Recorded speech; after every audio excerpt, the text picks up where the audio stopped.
hari kedua diseminasi budaya positif di lingkungan SDN Ibu Dewi 1 Cianjur. Saya ucapkan banyak-banyak terima kasih kepada rekan guru-guru hebat yang sudah meluangkan waktunya pada hari ini untuk mengikuti kegiatan ini.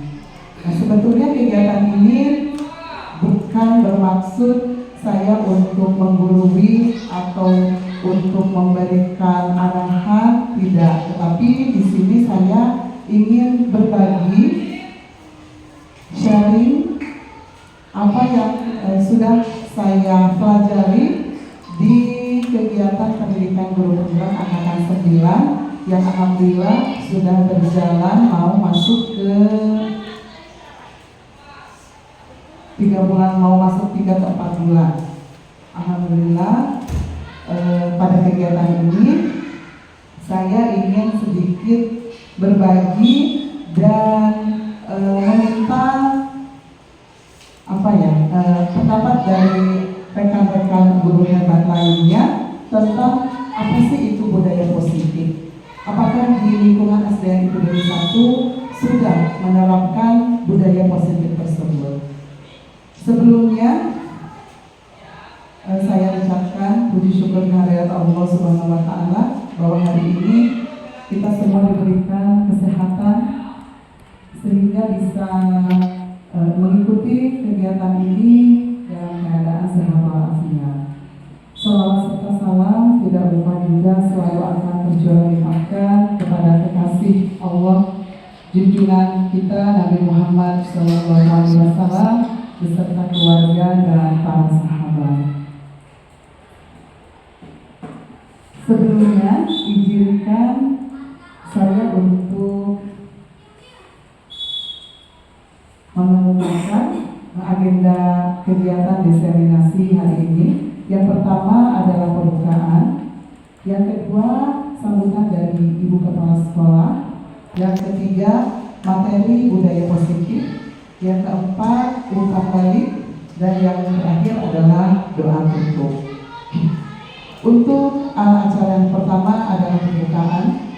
Mari kita bersama-sama mengucapkan Bismillahirrahmanirrahim sebagai pembukaan. Mudah-mudahan kegiatan ini diberikan keberkahan oleh Allah Subhanahu wa Ta'ala, dan yang paling khususnya kita semua diberikan kebermanfaatan dari apa yang akan saya sampaikan. Mohon maaf sebelumnya, saya mohon maaf sekali lagi, bukan ingin untuk menggurui atau menceramahi Bapak Ibu guru hebat yang lain, tetapi di sini niatnya ingin berbagi dengan Bapak Ibu guru hebat. Kemudian yang selanjutnya yaitu sambutan dari Ibu Kepala Sekolah. Untuk dan waktu dipersilakan. Terima kasih kepada rekan-rekan telah hadir dalam rangka kegiatan diseminasi hari kedua. Rekan kita tanpa didukung oleh kita, siapa yang akan mendukung? Ya. Kita harus saling mendukung. Kita juga nanti akan perlu oleh rekan kita. Jadi mohon kepada ibu-ibu dan bapak, mungkin hanya 1 jam yang Faris, tidak akan lama di waktunya disiapkanlah, dikorbankan dulu untuk keluarga. Hanya 1 jam. Kami meminta ibu dan bapak duduk bersama, sampaikan sekolah kita atau belum. Jadi sekali lagi terima kasih atas kesediaan, meskipun rada sedikit terpaksa mungkin untuk duduk di sini bersama. Jadi mohon maaf atas segala keterpaksaan ibu dan bapak untuk duduk bersama dengan kami. Ibu dan bapak, saya tidak akan membahas tentang materi ini, tetapi yang sekarang yang sedang booming 5 orang yang saya tahu. Makanya kalau ibu dan bapak sudah membuat aksi nyata, mohon laporan ke saya, karena itu ada pengabsenan. Sudah berapa Ibu mendapatkan sertifikat? Siapa yang sedang menunggu? Jadi mohon kepada Ibu dan Bapak untuk laporan, supaya kemarin malam saya melaporkan yang ingat saja, oh yang PD sekarang sedang menunggu. Bu Karisma, Bu Yuli sudah keluar, Bu Yuyun. Nah, ditulis saja saya itu 5 karena yang lainnya belum ada laporan. Jadi dimohon kepada Ibu dan Bapak, kita kalau harus ke yang hal yang positif, kenapa kita tidak mengikuti? Ikuti saja. Karena tidak begini, dan dulu mah seperti begini. Mangga tuh hidai panginten menteri jangan sah. Sanes panadimnya gitu, berarti menterina berenang zaman mana gitu. Jadi bukan berarti kita melupakan yang kurikulum yang lama, hanya ada pengganti istilah ya. Ada istilahnya itu yang ya silabus, jadi capaian seperti itulah. Jadi tentang isi tujuan kan hanya itu beda-beda istilah saja. Untuk kita semua, mungkin ada beberapa hal yang memang jika dikorek lagi secara mendalam, nanti kita akan menemukan jawabannya bahwa apa yang disampaikan oleh Ibu Kepala Sekolah tadi masih ada keterkaitannya dengan budaya positif. Baik, untuk selanjutnya, walaupun saya di sini sudah hampir mau 15 tahun di SDN Ibu Dewi 1 Cianjur ini bertugas, ada praktik saya yang pertama yang dulunya adalah SPD, beliau adalah Kepala Sekolah SDN Puncak 2, dan saya sendiri Karisma Silviana SPD, saya mengajar di kelas 4B.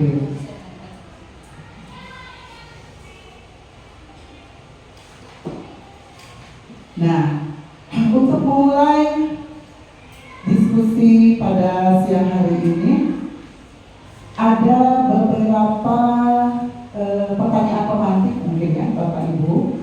Di sini saya ingin menanyakan kepada Bapak dan Ibu, apakah Bapak dan Ibu setuju apabila yang pertama, bahwa pemberian hukuman dapat mendisiplinkan siswa?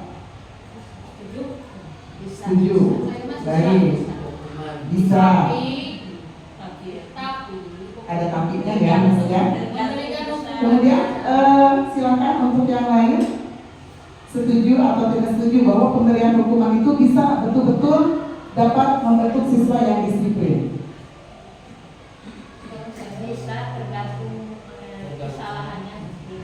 Baik, tergantung dari kondisi dan ya situasinya. Hukuman apa yang diberikan juga. Bentuk dari hukumannya seperti apa?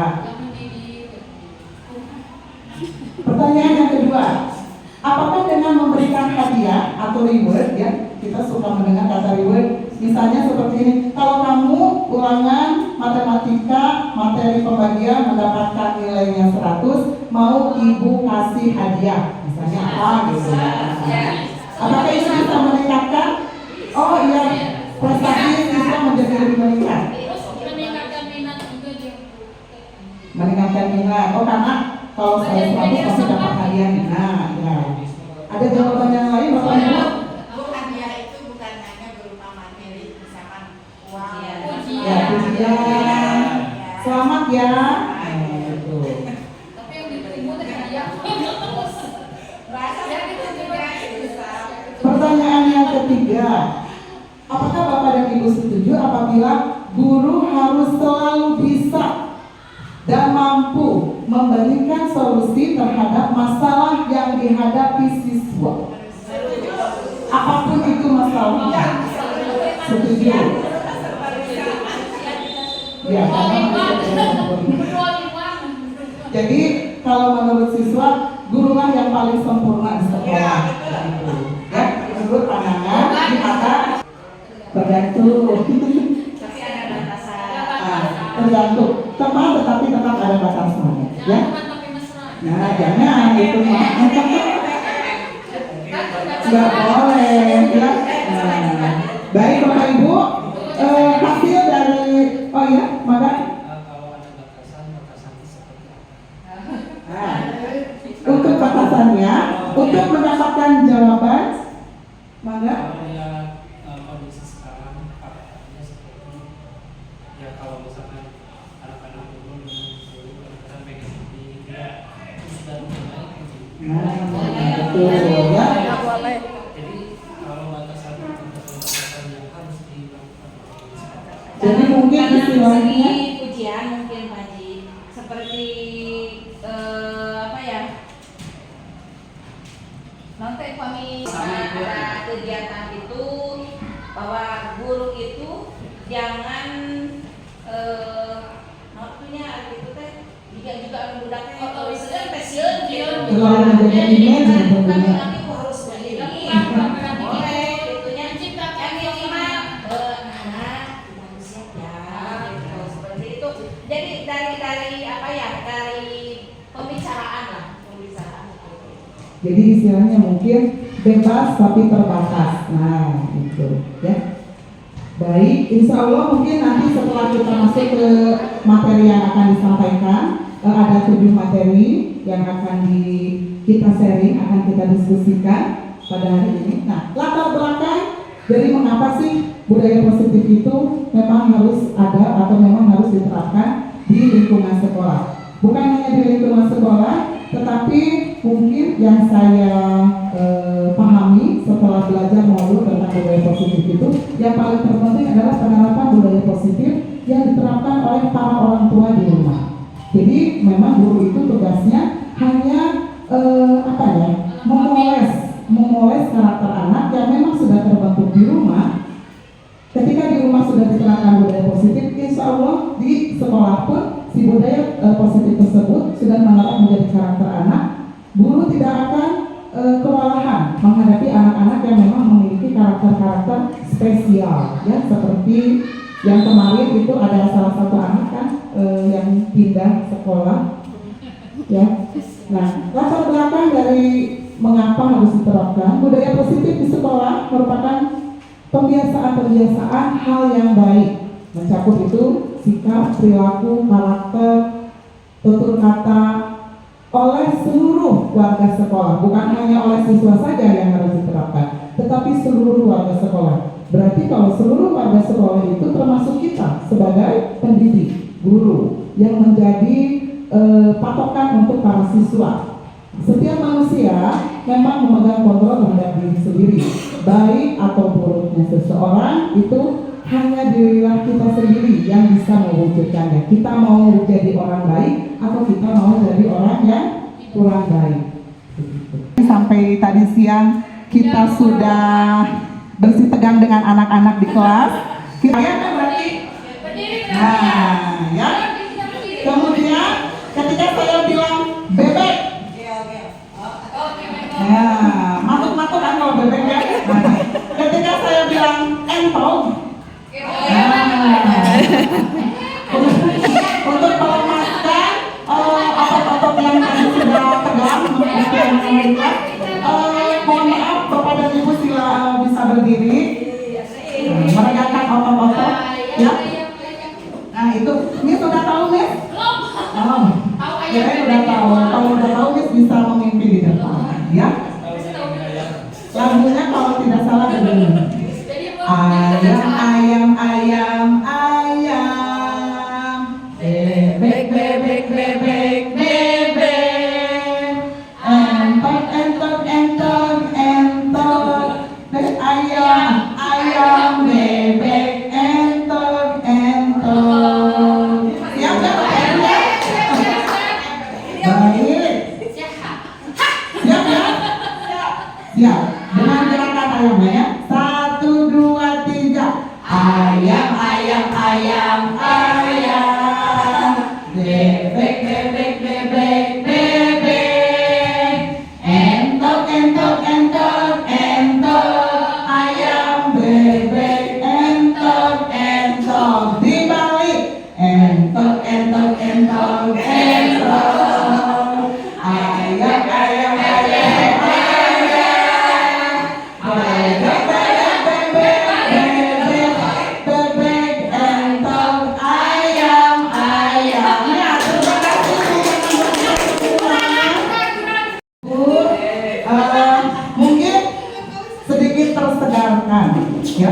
Nah, sekarang kita masuk ke materi inti yang akan kita sharingkan, akan kita diskusikan, yaitu konsep inti untuk menciptakan budaya positif. Ada 7 materi inti, ada 7 konsep inti yang dilakukan untuk menciptakan budaya positif di lingkungan sekolah. Yang pertama adalah disiplin positif.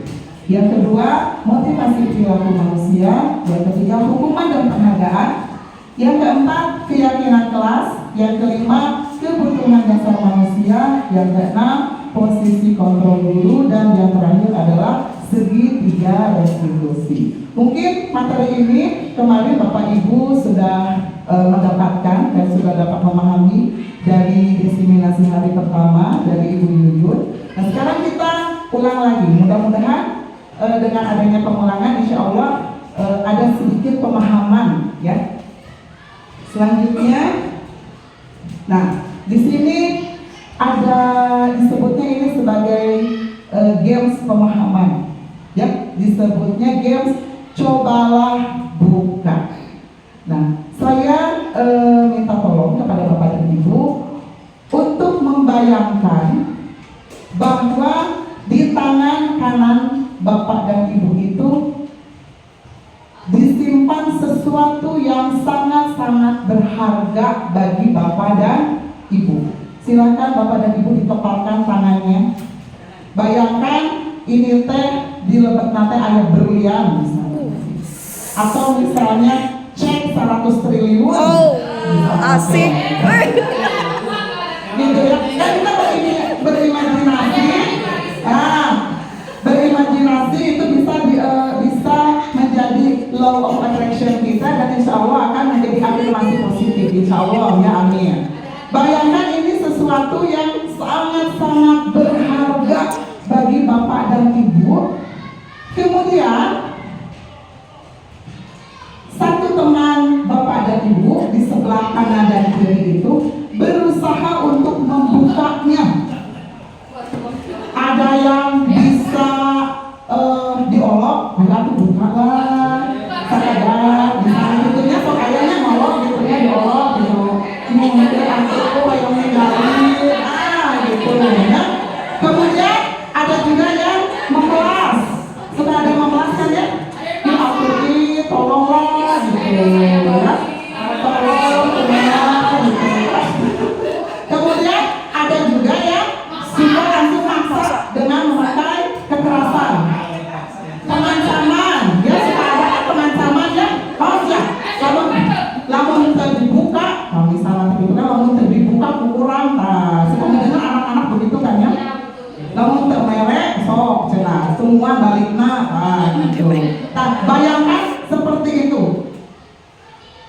Nah, kira-kira setelah diolok, dibujuk, diiming-imingi, dikasih hadiah, sampai si teman tersebut melakukan kekerasan kepada Bapak dan Ibu, kira-kira apakah Bapak dan Ibu akan membukanya dengan bujukan, godaan, paksaan dari teman? Tergantung, nikmat bukan gantung-gantung. Tergantung, maka misalnya tidak. Begitu? Tidak, karena sangat berharga. Pak Haji? Tidak. Pak Agus? Ada kesepakatan dulu, baik. Pak Rizky? Tidak. Ibu Kepala? Tidak. Baik. Nah, ataukah Anda akan tetap bertahan dan menolak untuk membuka kepala tangan sekuat tenaga? Nah, tadi rata-rata jawabannya bertahan. Konsekuen berartinya lamun tos kieu teh kieu we gitu. Tidak akan tergoda oleh apapun. Ya, misalnya kalau lamun dipasihan Kim Jong Un, ya, siap. Baik Bapak Ibu. Nyambungnya ke pergeseran paradigma teori kontrol.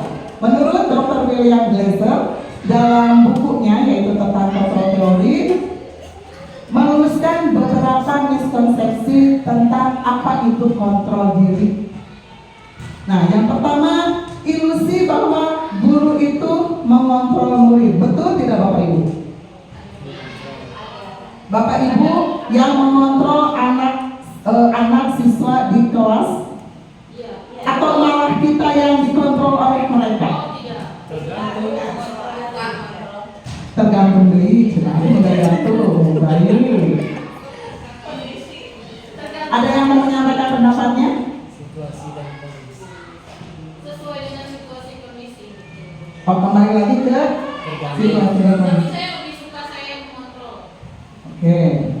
Ilusi yang kedua, bahwa semua penguatan positif, efektif dan bermanfaat. Salah satu penguatan positif itu yang tadi ya, memberikan hukuman dan penghargaan. Baik. Yang ketiga, bahwa semua penguatan positif, efektif, bermanfaat. Oh itu. Yang keempat, ilusi bahwa kritik dan akan membuat orang merasa bersalah dan dapat menguatkan karakter. Kita dikritik misalnya mengerjakan sesuatu, Kalau kritik membangun sih bisa. motivasi Ibu ya, memberikan motivasi. Kalau kritik menjelekkan, merendahkan, ya boleh ya. Kalau mengkritik, oh ini teh kurang apa, berarti harus seperti ini begini. Apalagi merasa bersalah. Sampai mau di sana teh kita itu membuat sesuatu berusaha sesempurna mungkin, tapi setelah itu teh so kayak gitu nantinya kita tuh udah berusaha membuat sesuatu supaya itu bisa terlihat bagus, baik, sesuai dengan petunjuk. So kayak mungkin gitu wae. Karena nggak boleh. Ada? Nah, berarti bukan untuk menguatkan, malah itu akan menjadi istilah nama kalau kata anak-anak Gen Z sekarang mental breakdown. Nah, ya. Yang kelima, ilusi bahwa orang dewasa selalu memiliki hak untuk memaksa. Salah, diskonsepsi berarti ya. Baik. Terima kasih Bapak Ibu atas pendapatnya. Nah, kita lanjutkan. Stimulus respon lawan teori kontrol yaitu pandangan tentang dunia. Ya. Realistis bahwa kita semua manusia itu memiliki kebutuhan yang sama. Tapi secara teori kontrolnya kita itu memiliki kebutuhan yang berbeda-beda. Kemudian semua orang itu terlihat sama. Padahal pada kenyataannya, realistisnya tidak. Ya. Kemudian kita mencoba untuk mengubah orang agar berpandangan sama dengan kita, tetapi itu sulit karena di setiap manusia itu memiliki karakter dan pemikiran yang berbeda-beda. Kemudian perilaku buruk dilihat dari suatu kesalahan. Ternyata tidak ya, semua perilaku itu pasti ada tujuannya. Kemudian orang lain bisa mengontrol saya. Tidak selalu ya. Hanya Anda yang bisa mengontrol diri kita sendiri. Segimanapun dipaksanya, didorong-dorong, ada acara ayah istilah nama ilhamnya dari diri sendiri mah ngajak temen gitu. Nah, saya bisa mengontrol orang lain? Bisa, tergantung. Kalau orang itu mau. Anda tidak bisa mengontrol orang lain. Kembali lagi ke poin yang atas ya, hanya kita sendiri yang bisa mengontrolnya. Kemudian pemaksaan ada pada saat bujukan yang gagal. Diolok geningannya di anak-anak diolok ini kamu pas hasilnya Allah dipaksa berdoa gitu. Kemudian model berpikir menang atau kalah. Kita harus mengubah mindset bahwa kita harus menang. Karena setiap jalan orang itu berbeda, tetapi satu tujuannya ke sana. Nah, ini apa yang disebut dengan disiplin positif, merupakan satu cara penerapan disiplin tanpa kekerasan dan ancaman. Pada penerapannya itu anak diajarkan untuk memahami konsekuensi dari perilaku mereka. Misalnya ada anak amusol lompatan di kelas, ya, lalu bicara, hei cicing aku, 2 menit 3 menit dia kan seperti itu lagi. Tapi kalau konsekuensi. Nanti keterkaitannya dengan keyakinan kelas, si anak, oh iya, apa yang saya lakukan itu memang tidak benar. Kemudian ke motivasi perilaku manusia. Menurut Diana Dawson dalam bukunya Restructuring School Discipline, ada 3 alasan manusia itu motivasi perilaku manusia. Yang pertama, silahkan Bapak dan Ibu bertanya pada diri sendiri. Saya juga sama, ya.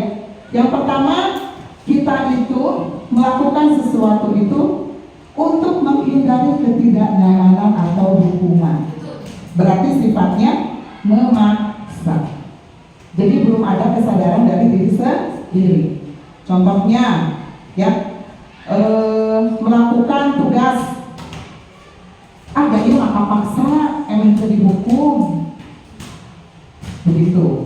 Kemudian yang kedua, untuk mendapatkan imbalan atau penghargaan dari orang lain. Misalnya ada melanana, mah supaya ini orang gitu, biar orang-orang tersepona sama kita begitu. Ya, menisae tiasaan gitu ya. Ya, yang kedua, yang ketiga, untuk menjadi orang yang mereka inginkan dan menghargai diri sendiri dengan nilai-nilai yang mereka percaya. Berarti kalau ketika sudah ada di titik yang ketiga ini kita, berarti apapun yang kita lakukan itu tidak untuk menghindari hukuman, tidak untuk mendapatkan penghargaan dari orang lain. Ini untuk saya melakukan ini untuk kebaikan kita sendiri. Berarti itu sudah ada kesadaran dari diri sendiri.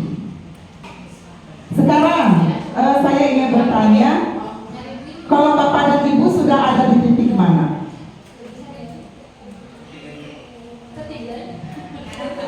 Kadang 1, kadang 2, kadang 3. Tapi kadang-kadang kebanyakannya ini saya sendiri kadang-kadang kebanyakannya di titik yang kedua. Jujur Ibu ya, jujur masih di titik kedua, ke satu, kedua gitu. Kalau menuju ke yang ketiga itu butuh effort yang betul-betul dari diri sendiri.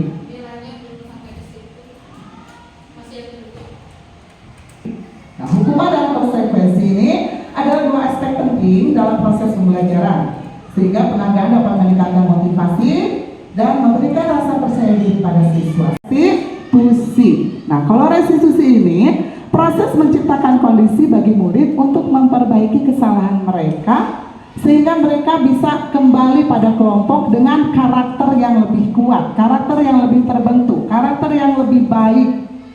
Karena di restitusi ini si anak sudah memiliki kesadaran diri sendiri, oh melakukan hal itu ternyata salah, ternyata tidak baik, ternyata itu merugikan orang lain.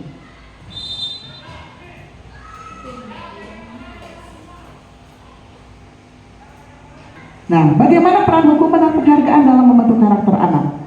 Memberikan hukuman dan penghargaan kepada anak dipercaya memang dapat membentuk jati diri, tetapi jika dilakukan dengan tepat, itu akan mengurangi frekuensi perilaku yang tidak diinginkan.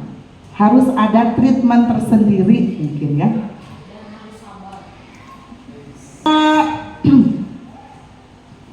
Beberapa latihan mungkin ya untuk kita semua, hukuman atau konsekuensi. Tadi kan hukuman itu mungkin kalau hukuman bisa berupa fisik ya, disuruh lari 10 keliling, atau misalnya disuruh nyikat WC ya, atau berdiri di lapangan panas-panas. Nah, pertanyaan yang pertama, nanti Bapak Ibu bisa menjawab ini hukuman atau konsekuensi ya. Yang pertama, membersihkan coretan yang dibuatnya di meja tulis. Konsekuensi atau hukuman? Konsekuensi. Oke. Ya, perbuatan sendiri ya. Yang nomor 2, murid diminta untuk push up 15 kali karena tidak memakai masker ke sekolah. Hukuman. Yang ketiga, mengganti Sok ayahnya begitu konsekuensi. Yang keempat, berjemur di lapang basket pukul 12 siang karena ngobrol, hukuman. Kemudian murid diminta bertelanjang kaki sepanjang hari karena tidak menggunakan sepatu warna hitam sesuai peraturan, hukuman. Baik. Kemudian berdiri di depan kelas sambil mengangkat satu kaki karena tidak bisa menjawab pertanyaan, hukuman. Yang terakhir, membersihkan tumpahan air di meja tulis karena tersenggol pada saat belajar, konsekuensi. Baik, sekarang kita lihat. Nah, sesuai ya yang tadi Bapak Ibu sudah lontarkan jawabannya. Coretan itu konsekuensi karena dia yang berbuat, dia yang harus bertanggung jawab. Kemudian push up karena ada kegiatan fisiknya, berarti itu hukuman. Mengganti kertas temat, konsekuensi. Berjemur, hukuman. Bertelanjang kaki tengah sepatu hidup, hukuman. Berdiri depan kelas, hukuman. Membersihkan tumpahan air, konsekuensi. Hukuman ini ciri-cirinya yang pertama adalah tidak terencana. Jadi ngadadak mintennya. Yang kedua, siswa tidak tahu apa yang akan terjadi selanjutnya. Setelah dihukum teh, ngapainnya saya teh di sini dijemur panas gitu. Tidak ada tindak lanjut Kemudian murid tidak dilibatkan. Jadi satu arah, perintah satu arah dari guru. Kemudian bentuknya itu berupa fisik atau psikis, ya, dengan perbuatan push up, lari atau dikata-katain. Ya, terkadang kita juga kalau lagi tidak sadar di kelasnya, dasar, gitu ya, kumaha ya teh, gitu. Yang pengalaman ya Bu ya. Kemudian kalau konsekuensi itu terencana, disepakati, dibuat oleh guru dan siswa itu diberitahu. Kalau misalnya tidak begini, nanti kamu begitu, gitu. Itu konsekuensi. Kemudian diberikan sesuai data yang terukur. Guru memonitor siswa, dimonitor si anaknya ngalakukeun deui teh nya, diteliti gitu. Kemudian tetap saja walaupun ini konsekuensi, ada rasa ketidaknyamanan pada siswa ketika melaksanakan konsekuensinya. Sedangkan restitusi ini bukan cara menghukum, bukan cara menebus kesalahan, tetapi belajar dari kesalahan, memperbaiki hubungan. Bentuknya dalam satu tawaran, bukan paksaan. Misalnya ada anak yang lari-lari di kelas, kita tanya, misalnya teh si Fadil di kelas 4B mah aya Fadil eta teh menis oleh bisa. Ya. Fadil sebentar sini nak. Kenapa Fadil lari-lari? Tugasnya udah selesai belum? Udah Bu. Kenapa lari-lari? Ya aku teh bosan Bu, udah selesai tugasnya, jadi aku teh lari-lari di kelas keliling-keliling. Fadil tahu nggak sudah ada keyakinan kesepakatan kelas nempel tuh di pintu. Iya Bu, di situ ada beberapa poin, ada 7 poin Bu. Salah satu poinnya apa? Tidak berlari-lari ketika sedang belajar. Oh berarti aku tuh tadi salahnya Bu lari-lari. Nah itu yang disebut dengan restitusi tawaran. Kemudian menuntun, dilihat lagi ke dalam dirinya apakah itu salah atau tidak. Kemudian mencari kebutuhan dasar untuk mendasari tindakan. Si anak melakukan hal tersebut itu ada apa dalam diri anak itu? Apakah ada kebutuhan dasar dari anak yang tidak terpenuhi di rumah, kemudian dia memintanya di kelas, di sekolah. Ya. Kemudian restitusi diri, cara yang paling baik, fokus pada karakter, fokus pada solusi, dan mengembalikan murid yang berbuat salah kepada kelompoknya. Jadi tidak ada judgement dari teman-temannya. Oh mana emang budak bangor, dijauhin. Berarti itu nanti masuknya ke pembulian. Identitas gagal dan identitas berhasil. Untuk hukuman ini dinyatakan sebagai identitas gagal, ya, sesuatu yang menyakitkan, tidak nyaman, ya, mereka tidak mendapatkan keadilan, kemudian perilakunya malah ketika sudah dihukum bukan berubah menjadi baik, malah menjadi lebih agresif, lebih nakal, ya. Kemudian sistem itu tidak akan berjalan pada siswa jika diberikan hukuman.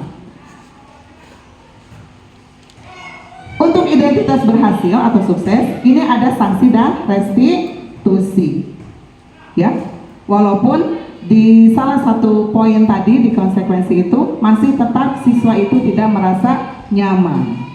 Tapi jika direstitusi, ya, ada pertanyaan-pertanyaan yang memang itu akan membuat anak menjadi menumbuhkan kesadaran diri pada anak. Seperti pertanyaan, apa yang kamu yakini, kemudian alasan apa kamu melakukan hal tersebut, ya.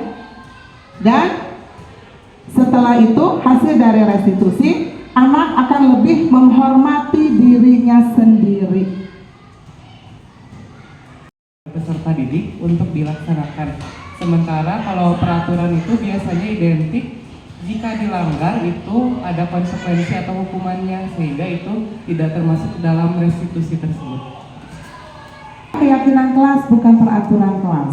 Tadi betul kata Pak Rizky, kalau keyakinan kelas itu berasal dari kesadaran diri sendiri, yakin bahwa jika kita melakukan hal tersebut kita akan berubah menjadi lebih baik dan baik. Tetapi aturan kelas itu sifatnya pemaksaan dan tidak berasal dari keyakinan diri kita sendiri. Karena kalau peraturan kelas itu biasanya guru yang membuatnya. Kita mempunyai peraturan mengenai penggunaan helm pada saat mengendarai kendaraan roda 2 atau motor. Kenapa polisi ya, dinas perhubungan atau polisi membuat peraturan undang-undang, salah satu poinnya ketika pakai motor kudu nganggo helm. Aturan mengenai penggunaan helm pada saat mengendarai kendaraan beroda 2 itu diterapkan karena yang paling utama adalah itu untuk keselamatan bagi pengendara itu agar selamat dari kecelakaan, sehingga peraturan itu dibuat bukan hanya untuk pemerintah yang memberikan peraturan, tetapi juga bagi kesadaran dirinya agar dia ketika mengendari memakai helm, dan insya Allah ketika jatuh insya Allah minimalnya tidak sampai maksimal 100% innalillahi wa inna ilaihi raji'un. Terima kasih. Assalamualaikum warahmatullahi wabarakatuh. Kunaonnya kudu aya naik motor teh kudu di helm. Kembali lagi keyakinan diri kita sendiri. Jika kita sudah yakin mah bismillah nganggo helm. Apapun yang terjadi di jalan kita kan tidak tahu, ya. Begitu. Tapi sekarang banyak sekali anak-anak sekolah yang ke sekolahnya membawa kendaraan bermotor, khususnya motor. Begitu. Karena kan untuk keselamatan diri. Kalau sudah yakin saya pengen selamat sedang berkendara, minimal sudah ikhtiar memakai helm. Pertanyaan yang kedua, mengapa kita mempunyai peraturan menggunakan masker dan mencuci tangan pada waktu masa pandemi COVID? Silakan Bapak Ibu.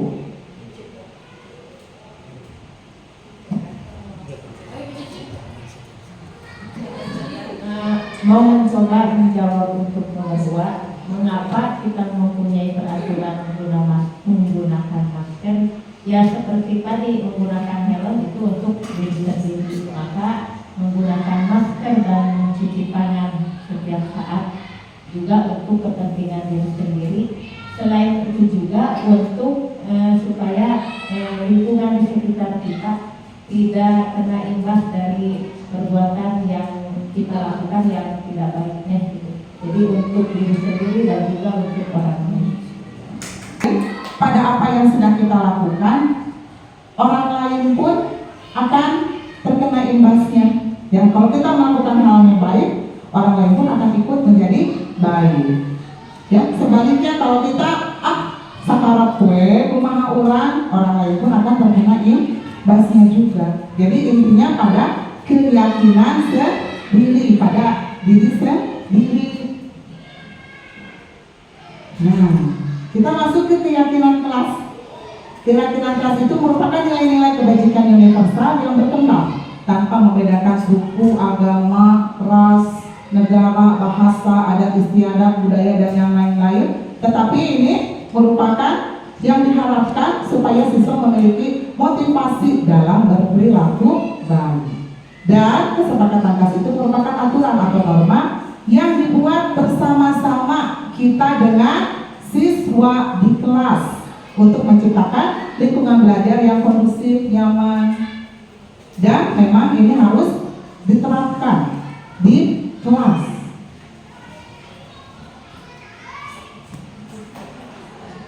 Langkah-langkah pembentukan keyakinan kelas. Yang pertama, kita melakukan diskusi dengan anak-anak, ya. Kemudian misalnya kalau ini kita memberikan, ayo anak-anak kita diskusi sekarang membuat kesepakatan kelas atau keyakinan kelas, diberikan kertas, bisa sticky note, ya, atau misalnya kertas origami yang dibentuk-bentuk oleh anak-anak. Kemudian anak-anak menuliskan harapan-harapan mereka ketika kegiatan pembelajaran di kelas. Mereka itu ingin kelas yang seperti apa sih? Mereka tumpahkan ke kertas. Kemudian kegiatan tersebut itu bisa mengeksplorasi ide-ide dari siswa, apa yang mereka inginkan tentang kelas impian mereka, sehingga mereka itu nyaman betah di sekolah. Kemudian dari kegiatan tersebut kita ambil kesimpulan hasil dari tulisan-tulisan siswa tadi, kita simpulkan dan diubah menjadi satu keyakinan kelas. Tidak usah banyak-banyak, ya. Untuk anak SD itu 5 poin pun udah banyak, ya.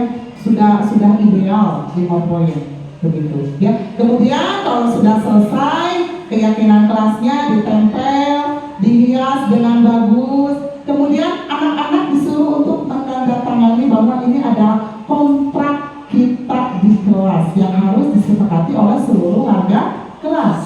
Kalau misalnya ibu anak-anak SD maka kadang kelas 4 pun belum bisa tanda tangan, pakai cap jempol, bisa pakai krayon, ya. Kemudian si anak menempelkan jempolnya di kertas kesepakatan kelas, di bawahnya diberi nama. Itu menjadi satu tanda penghargaan bahwa anak itu memang diakui. Salam bahagia Ibu dan Bapak Guru hebat. Dalam penerapan disiplin positif restitusi, salah satu program yang dikembangkan adalah 5 posisi kontrol. 5 posisi kontrol dalam restitusi adalah proses perjalanan seorang pendidik agar dapat mengenali dirinya. Pada video kali ini, kita akan membahas tentang 5 posisi kontrol yang dikembangkan oleh Diane Gossen dan contoh penerapannya.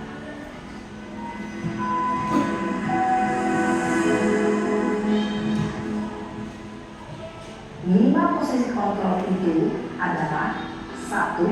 Posisi penghukum, 2. 4. Posisi pemantau atau monitor, dan 5. Posisi manajer. Untuk lebih memahami kelima posisi tersebut, mari kita saksikan kasus Naren yang terlambat hadir 20 menit di sekolah dan melihat bagaimana kelima posisi kontrol dalam menghadapi masalah tersebut.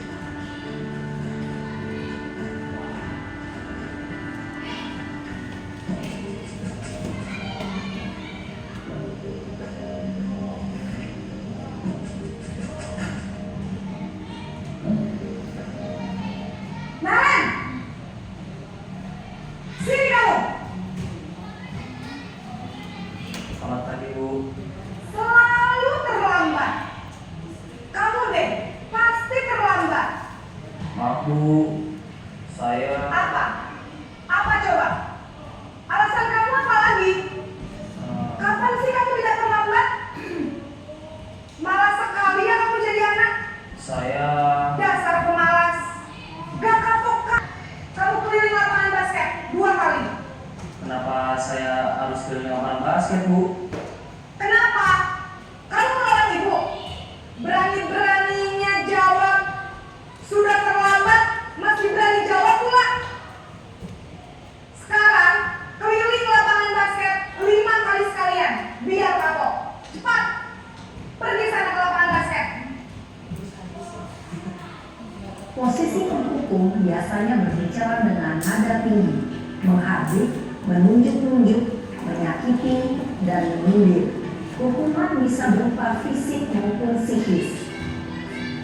Ibu dan bapak guru hebat, dampak yang terjadi pada murid ketika guru berada pada posisi penghukum adalah murid cenderung akan memberontak, bahkan menyimpan dendam.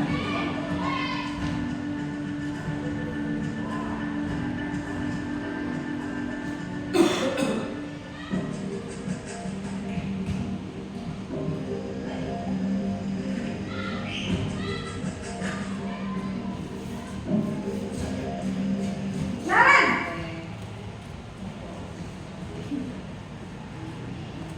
Selamat pagi, Bu. Naren, kamu kenapa terlambat lagi, nak? Ya Tuhan, Naren, kamu senang ya bikin ibu susah ya? Kalau kamu terlambat lagi, nanti ibu yang ditegur bapak kepala sekolah, nak. Disangka ibu tidak bisa membina kamu. Duh, gimana ini? Maaf, Bu. Duh, Gusti Naren, kamu suka ya kalau ibu tegur bapak kepala sekolah?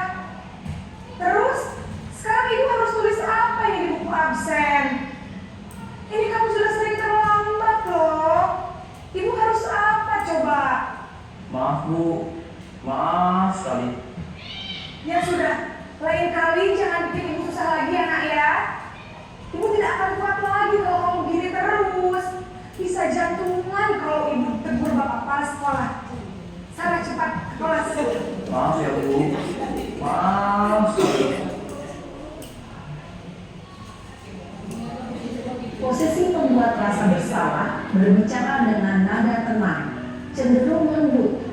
Namun kata-kata yang diutarakan membuat murid merasa menjadi orang yang gagal, memandang buruk dirinya sendiri, merasa tidak berharga, dan tidak sanggup membahagiakan orang lain.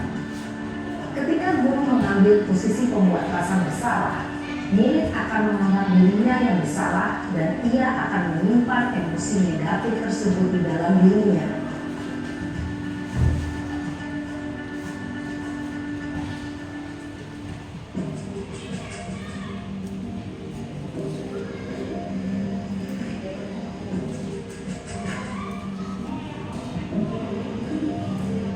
Naren,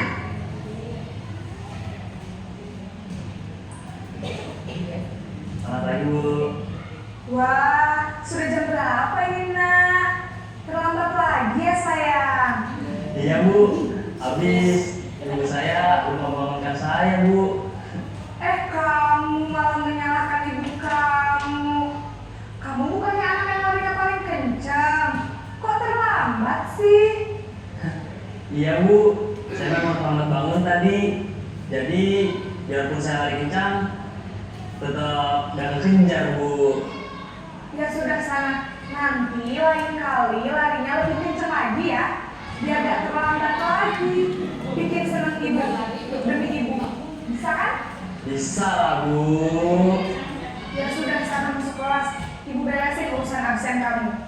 Kamu ini ada-ada saja. Dalam posisi teman, guru berbicara dengan nada suara ramah, akrab, cenderung bersenda gurau untuk menjaga suasana tetap santai. Murid akan merasa senang, aman, dan akrab dengan guru. Identitas yang tercipta adalah identitas sukses atau berhasil. Namun, perlu diingat, karena ini masih dorongan eksternal, maka ada faktor ketergantungan dari murid kepada orang tertentu. Di sini guru absennya, sehingga di lain waktu murid bisa berperilaku baik, namun hanya kepada orang-orang tertentu saja.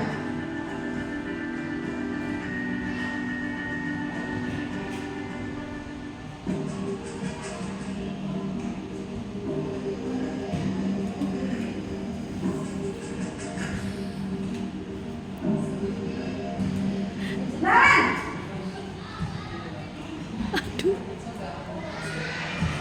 Selamat pagi, Bu. Naren, apa peraturan sekolah kita tentang jam berapa kita harus masuk sekolah, nak? Kita harus di sekolah jam 7, Bu. Iya betul, sekarang sudah jam 7.20. Naren sudah tahu konsekuensinya jika terlambat hadir. Paham Bu, saya harus tinggal kelas pas jam istirahat selama 20 menit. Ya benar, konsekuensinya demikian. Jadi nanti jam 9.30 pas istirahat, kamu harus tinggal di kelas, kerjakan tugas tambahan untuk ketertinggalan kamu, ya? Baik Bu. Posisi pemantau mengandalkan penghitungan atau data untuk mengontrol murid. Guru mengarahkan murid berdasarkan peraturan dan konsekuensi. Seorang pemantau menunjukkan bahasa tubuh dan ekspresi wajah yang datar dan cenderung formal.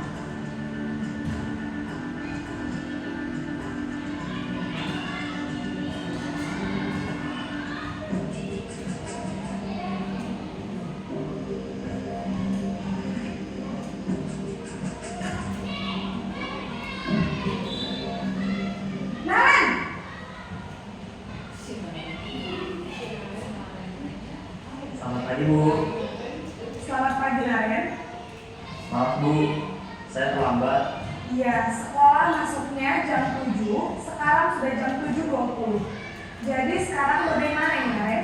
Maaf Bu, saya lupa setel alarm saya semalam. Baiklah, menurut kamu, keyakinan sekolah yang mana yang perlu kamu tingkatkan? Menghargai diri sendiri dan orang lain mungkin ya Bu. Setuju. Jadi, apakah Naren meyakini prinsip saling menghormati tersebut? Iya Bu, saya meyakininya. Apakah Naren bersedia memperbaiki masalah keterlambatan ini? Bersedia Bu. Bagaimana kamu akan perbaiki masalah keterlambatan ini? Saya akan coba untuk tidak lupa menyetel alarm saya Bu. Baik, kalau Naren lupa menyetel alarm di rumah, ada orang yang kira-kira bisa bantu mengingatkan tidak? Ada Bu, kakak saya, Kak Emma. Ada lagi selain Kak Emma?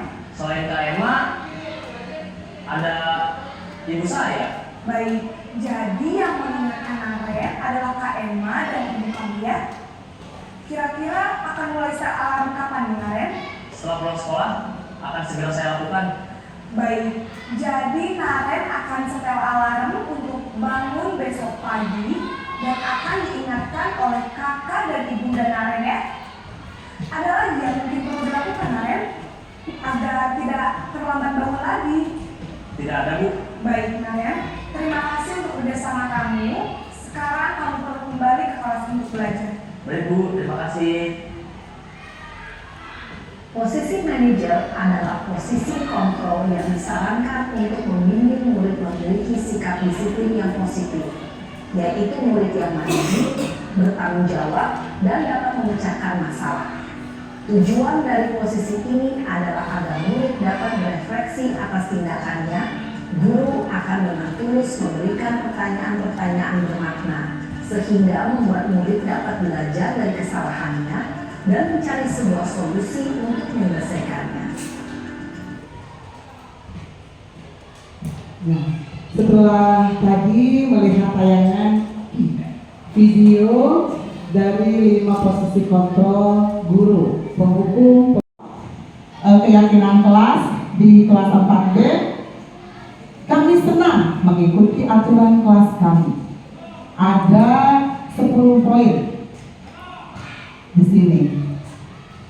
Datang tepat waktu, menghormati guru dan teman, menggunakan kata-kata yang baik, kemudian bersiap-siap untuk belajar, mengangkat tangan ketika akan berbicara, kemudian mengatakan 4 kata ajaib, tolong, terima kasih, maaf, dan satu lagi,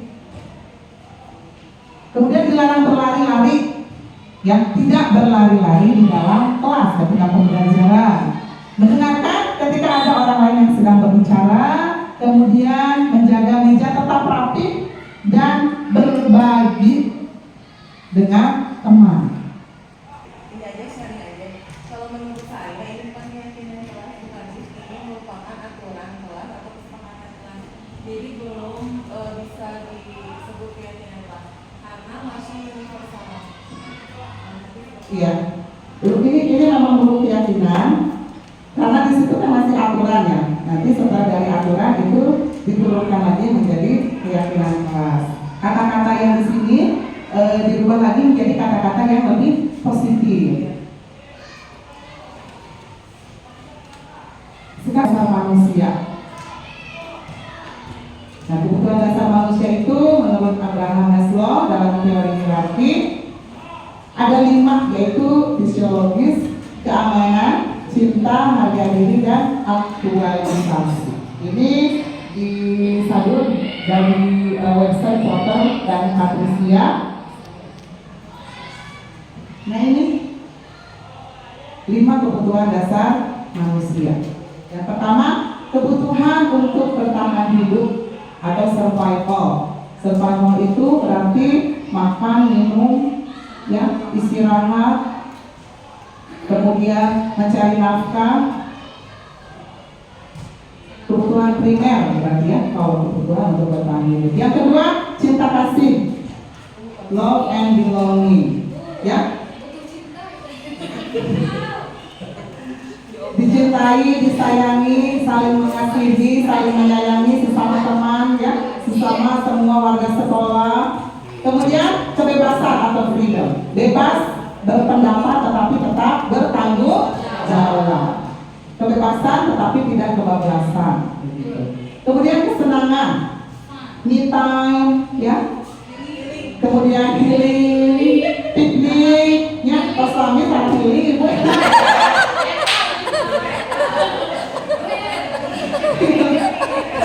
Karena saya kesempatan gitu. Healing, ya. Tidak apa? Yang segarkan begitu ya. Segarkan dan refreshing. Itu masuk ke 5 dasar. Kebutuhan manusia betul sekali, Miss. Betul sekali, ya. Supaya recharge, jadi daya recharge. Jadi kita teh lamun handphone mah pas lobet teh dicas kan. Gitu. Si tanah teh on deui gitu. Nah. Kemudian yang terakhir adalah kekuasaan atau power, ya.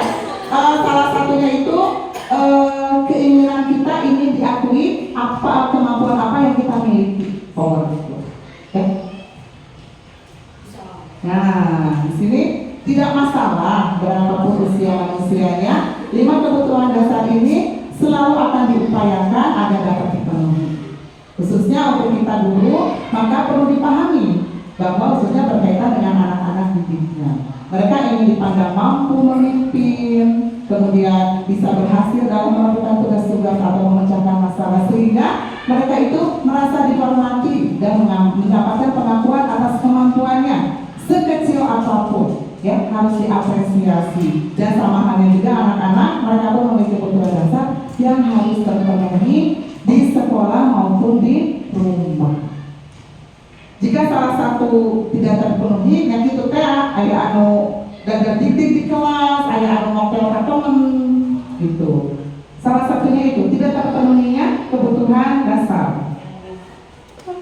Sekarang masuk ke posisi kontrol guru. Orang tua dan guru pasti memiliki visi yang sama, yaitu ingin anaknya itu sukses di masa depan. Tetapi ada juga beberapa hal yang memang kita itu dengan orang tua ada ketidakcocokan. Ya, ketika orang tua di rumah mendidiknya seperti itu, kita di sekolah mendidiknya seperti ini, terkadang ada sedikit clash dengan orang tua. Gitu. Tadi juga saya sempat ngobrol dengan Bu Yuri tadi di kantor. Kumaha ada salah satu aksi nyata di PMN itu. Salah satu aksi nyatanya yaitu berkolaborasi dengan komite sekolah, tapi selalu itu ini ribet gitu kan, itu persoalan orang tua dan sok beda persepsi. Jadi kita harus menerangkan dulu ini teh apa tujuannya apa. Gitu. Nah,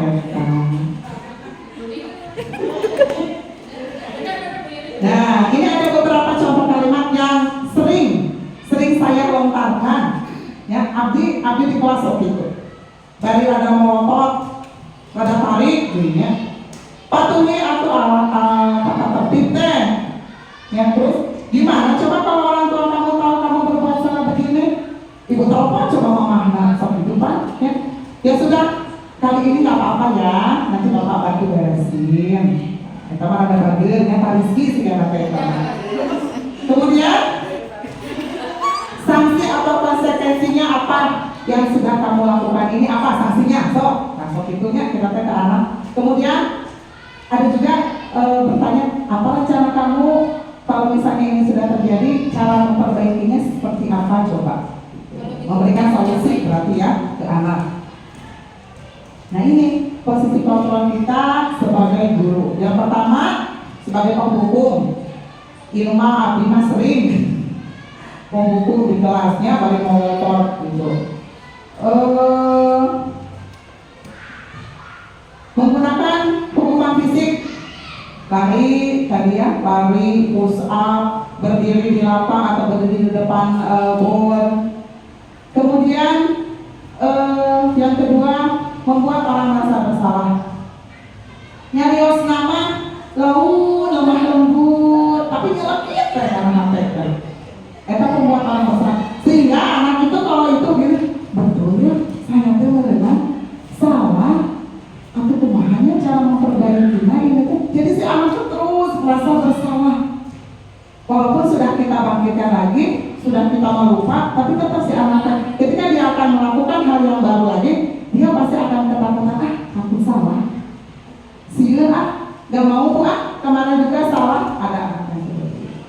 Kemudian di posisi teman, ya, ramah, udah kesinggah rantel, genengannya, kemana-mana ngiri, ngabusutan gitu. Terus kalau misalnya ini, ketika mereka punya masalah, kita suka, ya udahlah, sama bapak dan ibu bantu, ayo, kumaha carana, barengan, nah, gitu, ya. Kemudian sebagai monitor atau pemantau, tegas tapi apa ya, kalau pemantau itu kita ramah, tetapi ada satu batasan. Tetap si anak itu dimonitor, dipantau sama kita. Dia berperilaku seperti itu tidak, tapi dengan cara yang baik. Kemudian yang terakhir di posisi manajer, ini memang butuh kesabaran tingkat tinggi untuk sampai di tingkat manajer, yaitu mampu menunjukkan tanggung jawab sebagai guru sekaligus mentor, berbuat sesuatu bersama anak-anak, mempersilahkan murid mempertanggungjawabkan perilakunya, mendukung agar dapat menemukan solusi atas permasalahannya sendiri. Jadi kalau di posisi manajer itu kita mengarahkan anak. Kamu berbuat ini, alasannya apa, mengapa berbuat seperti ini, kemudian apa yang harus kamu lakukan coba untuk memperbaiki kesalahan kamu. Jadi si anak itu dipancing untuk ke tingkat kesadaran dirinya. Nah ini ada tampilan video tentang 5 posisi kontrol. Mana Bapak?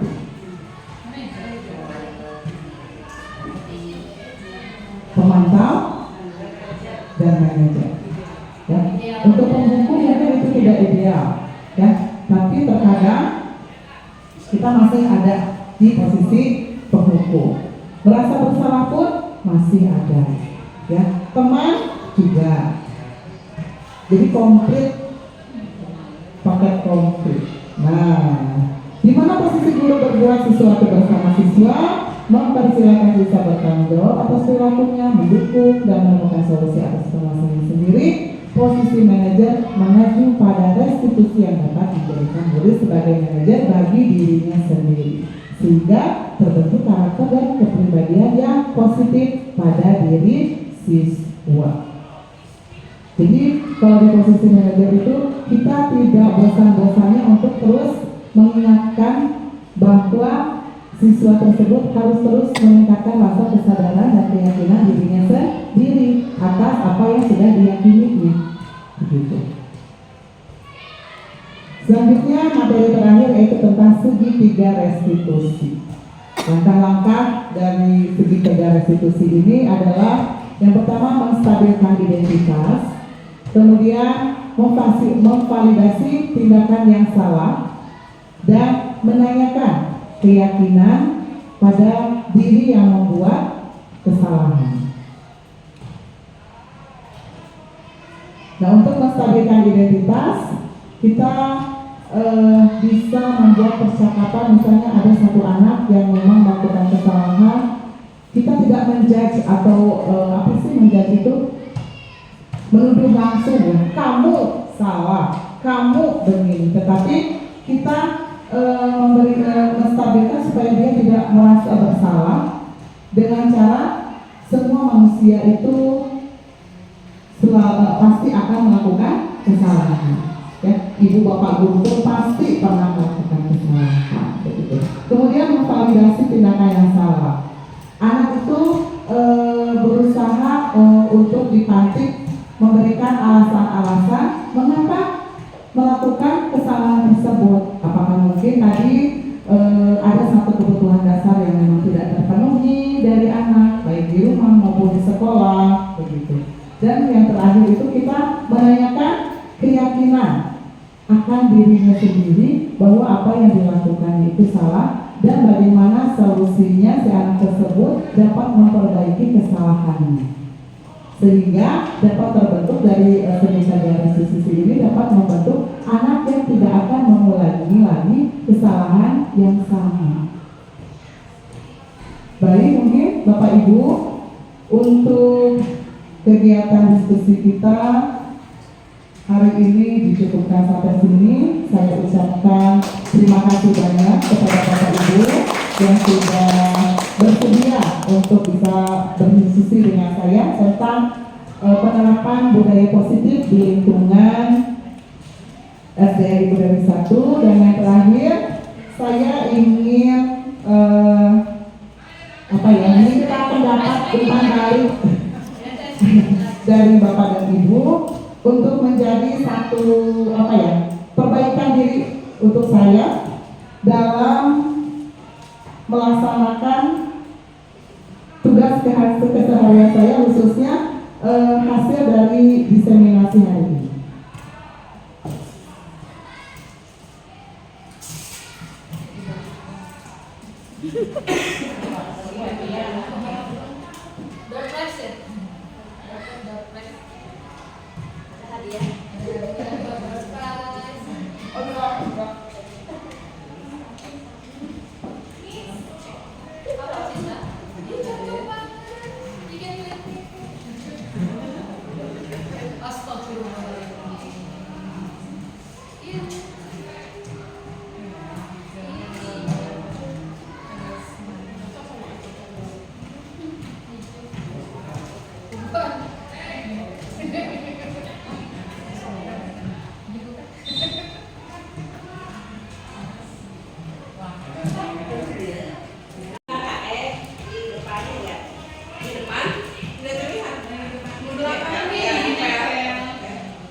Yang ada lopenya kayak